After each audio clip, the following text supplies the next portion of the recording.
नमस्कार साथियों, मैं स्वागत करती हूँ आपका अपने channel wifi study with Nandini पर, जहाँ पर हम डिस्कस कर रहे हैं 15 फेब के करंट अफेयर के बारे में। तो आइए देखते हैं क्या है हमारे पास। पहली हम बात करेंगे पुलवामा अटैक के बारे में, जिसमें शहीद हुए जो जवान थे उनकी बरसी मनाई गई और साथ में श्रद्धांजलि दिया गया सेना और पीएम नरेंद्र मोदी के द्वारा। 14 फरवरी 2019 को जम्मू कश्मीर का जो पुलवामा जिला है वहां पर एक जगह है अवंतीपुरा। तो वहां पर सीआरपीएफ के जवान थे और वहीं पर आतंकवादी हमला हुआ जिसमें 40 जवान शहीद हो गए थे।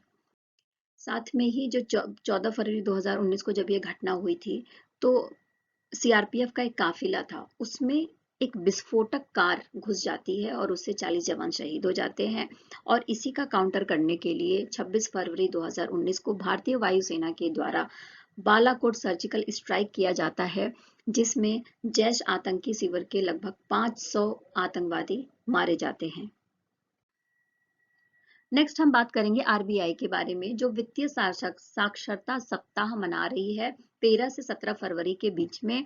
और हर वर्ष देश भर में बैंक और जनता के बीच में जो कम्युनिकेशन है उसको स्ट्रॉन्ग करने के लिए, वित्तीय शिक्षा का प्रचार प्रसार करने के लिए, लोगों को जागरूक करने के लिए कि वो अपने पैसे को किस तरीके से खर्च करें, कैसे बचाएं, कहाँ पर इन्वेस्ट करें। साथ में ही जो साइबर फ्रॉड हो रहा है डिजिटल लेन देन में, उससे बचाने के क्या तरीके हैं, इन सबको सोचते हुए आरबीआई का वित्तीय साक्षरता सप्ताह मनाया जाता है। तो इस बार 2023 की जो थीम है वो है अच्छा वित्तीय व्यवहार आपका उद्धार करता। ठीक है, और ये जो डिसीजन है कि वित्तीय शिक्षा कब से स्टार्ट की जाएगी, तो इसके लिए एक राष्ट्रीय रणनीति बनाई गई थी। जो टाइम पीरियड सेलेक्ट किया गया था वो 2020 से 2025 तक के बीच का टाइम पीरियड सेलेक्ट किया गया था, जिसमें डिजिटल वित्तीय सेवाओं का विवेकपूर्ण इस्तेमाल, बजट का बनाना, खर्चे कम करना, और जो डिजिटली लेन देन है उसमें अगर साइबर फ्रॉड हो रहा है तो उसको किस तरीके से बचा जा सकता है, इन सब विषयों को लेकर अवेयरनेस फैलाने का काम किया जा रहा है आरबीआई के।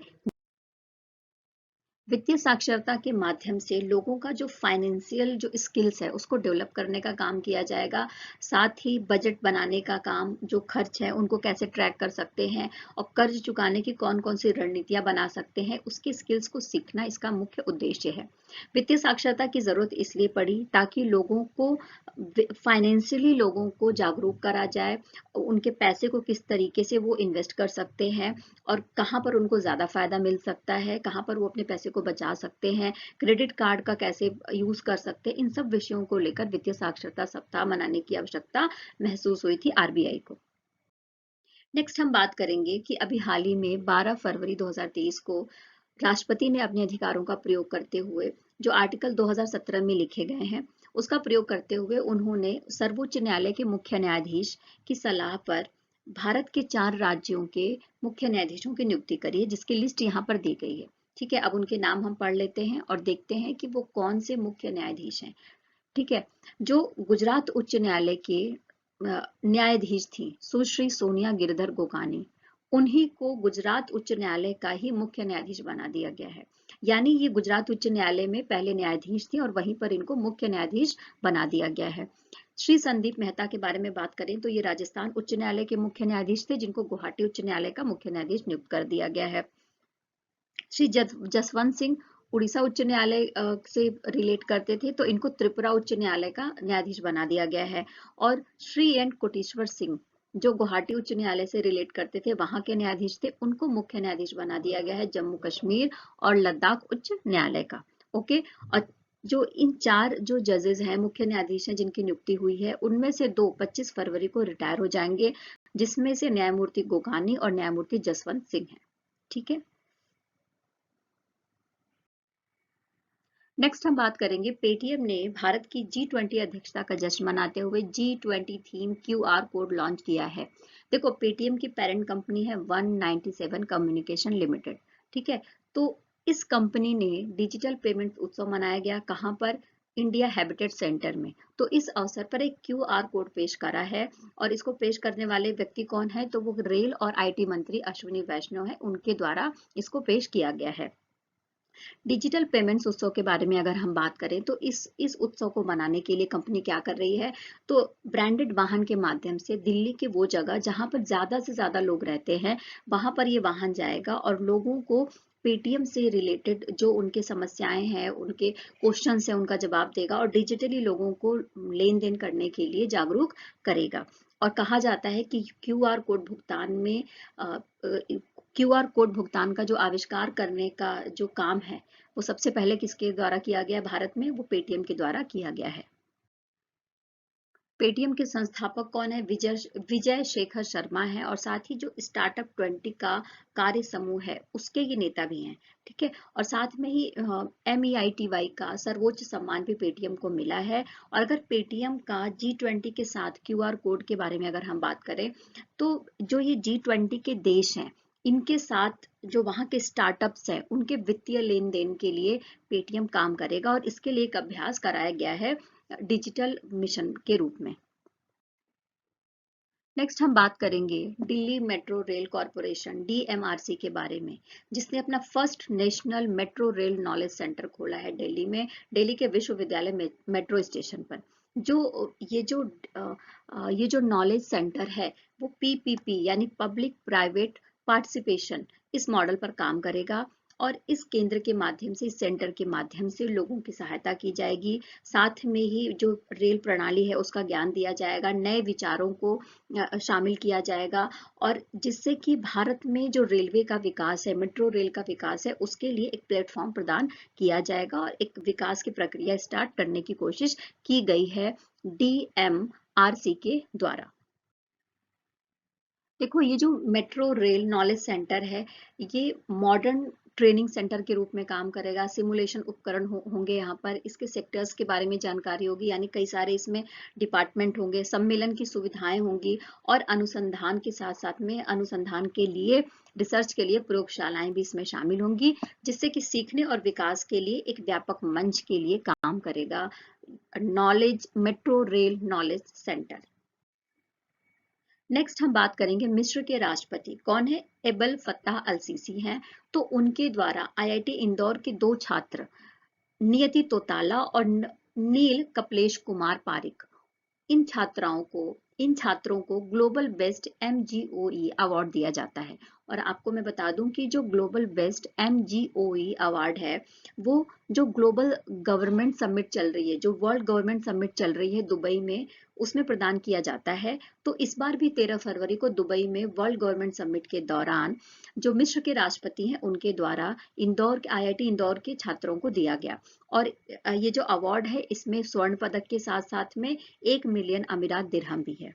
और ये अवार्ड है ये किस लिए दिया गया? तो इन्होंने एक ऐप बनाया है जिसका नाम है ब्लॉकबिल ऐप। ठीक है, ब्लॉकबिल ऐप के द्वारा एक ब्लॉकचेन आधारित रसीद जनरेशन ऐप है और साथ ही इसके द्वारा जो उपयोग करता है उसके लिए लेन देन का जो काम करते हैं उनके लिए डिजिटली रसीदें बनाने का काम ये ऐप करेगा। अगर हम बात करें MGOE अवार्ड और GOE टेक अवार्ड के बारे में तो ये हर साल वर्ल्ड गवर्नमेंट समिट के दौरान दिया जाता है और वर्ल्ड गवर्नमेंट समिट हर साल संयुक्त अरब अमीरात के द्वारा ही आयोजित किया जाता है और संयुक्त अरब अमीरात के द्वारा ही दिया जाने वाला ये वार्षिक पुरस्कार है। ये स्पेशली रिसर्चर्स को, बच्चों को, छात्रों को, सरकारी और प्राइवेट जो इंस्टीट्यूट हैं उनको, स्टार्टअप्स को दिया जाता है अगर उन्होंने कोई नई तकनीक टेक्नोलॉजी की खोज करी है इस धरती पर, इस धरती के विकास के लिए, ठीक है ना, लोगों के विकास के लिए, तो इस अवसर पर दिया जाता है। वर्ल्ड गवर्नमेंट समिट के बारे में हमने पहले ही पढ़ा था कि 13 से 15 फरवरी के बीच में संयुक्त अरब अमीरात के दुबई में मनाया जा रहा है जिसकी थीम है शेपिंग फ्यूचर गवर्नमेंट। अब हम बात करेंगे केंद्रीय मंत्री अर्जुन मुंडा के बारे में, जिन्होंने घोषणा करी है कि 16 फरवरी 2023 को मेजर ध्यानचंद नेशनल स्टेडियम नई दिल्ली में राष्ट्रीय आदि महोत्सव का उद्घाटन किया जाएगा प्रधानमंत्री नरेंद्र मोदी के द्वारा।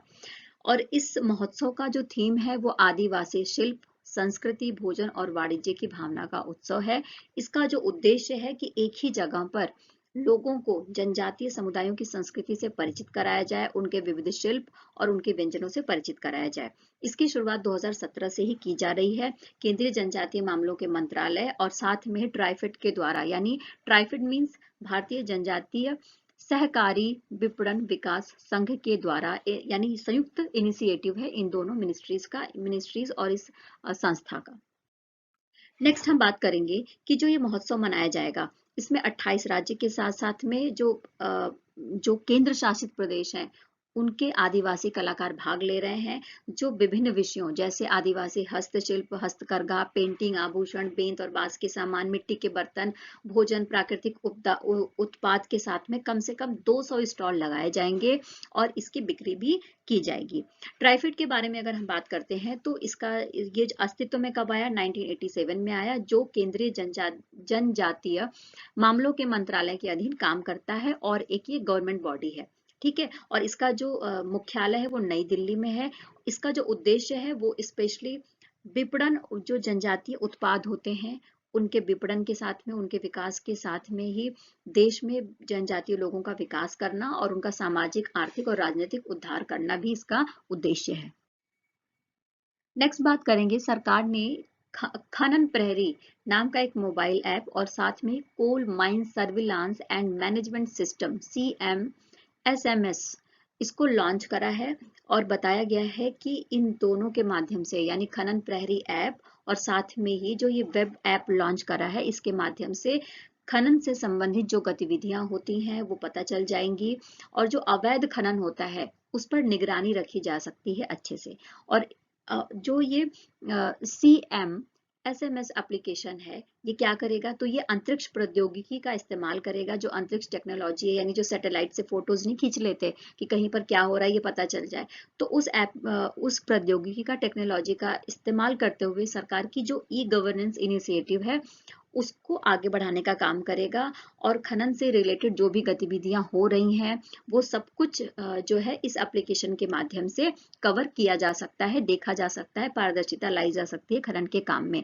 और खनन प्रहरी ऐप के माध्यम से जो आम जनता है उसके द्वारा भी जो खनन, अवैध खनन हो रहा है उसको रोकने का काम किया जा सकता है।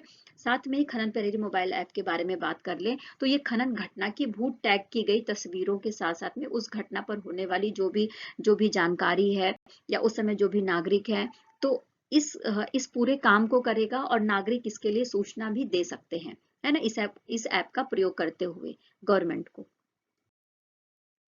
नेक्स्ट हम बात करेंगे institute of chartered accountants of India यानी ICAI के बारे में। तो इस परिषद का अध्यक्ष बनाया गया है और उपाध्यक्ष बनाया गया है। तो 23-24 के लिए जो अध्यक्ष हैं वो श्री अनिकेत सुनील तलाटी को बनाया गया है और श्री रंजीत कुमार अग्रवाल को उपाध्यक्ष बनाया गया है। अब ICAI क्या करेगी? तो ये जो परिषद है वो स्पेशली काम करेगी जो CA से रिलेटेड 3 स्तरीय परीक्षाएं हैं उनके लिए काम करेगी और प्रशासनिक यानी एडमिनिस्ट्रेटिव के रूप में ये काम करेंगे। Council of the institute of chartered accounts of India की जो स्थापना है वो 1 जुलाई 1949 को हुई थी और इसका मुख्यालय नई दिल्ली में है।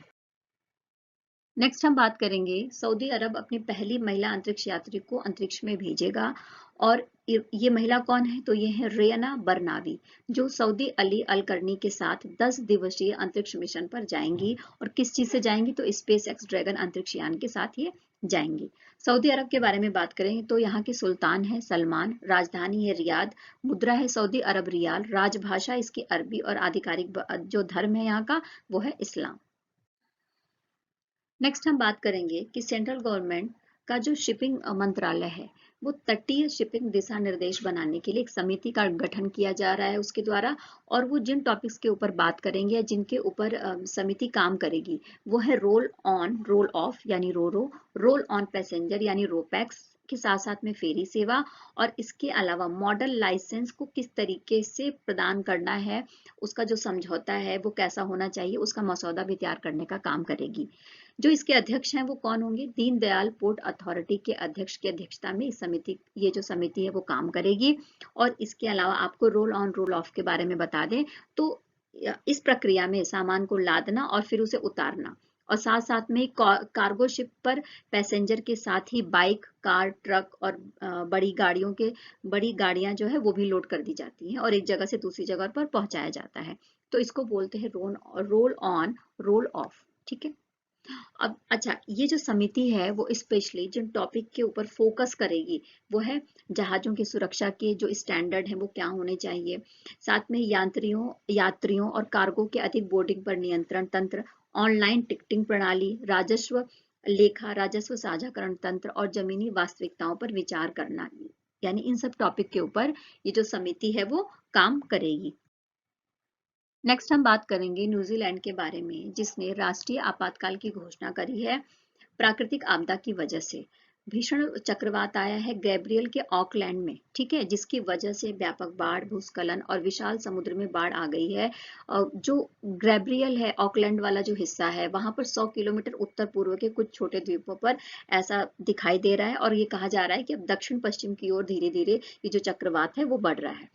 साथ में ही जो न्यूजीलैंड है उसने पिछले 2 बार राष्ट्रीय आपातकाल की घोषणा करी थी। 2011 में करा था जब 6.3 तीव्रता का भूकंप आया था, और साथ में ही जब कोविड-19 था, उस समय की जो महामारी चल रही थी, उस समय भी न्यूजीलैंड ने आपातकाल की घोषणा करी थी।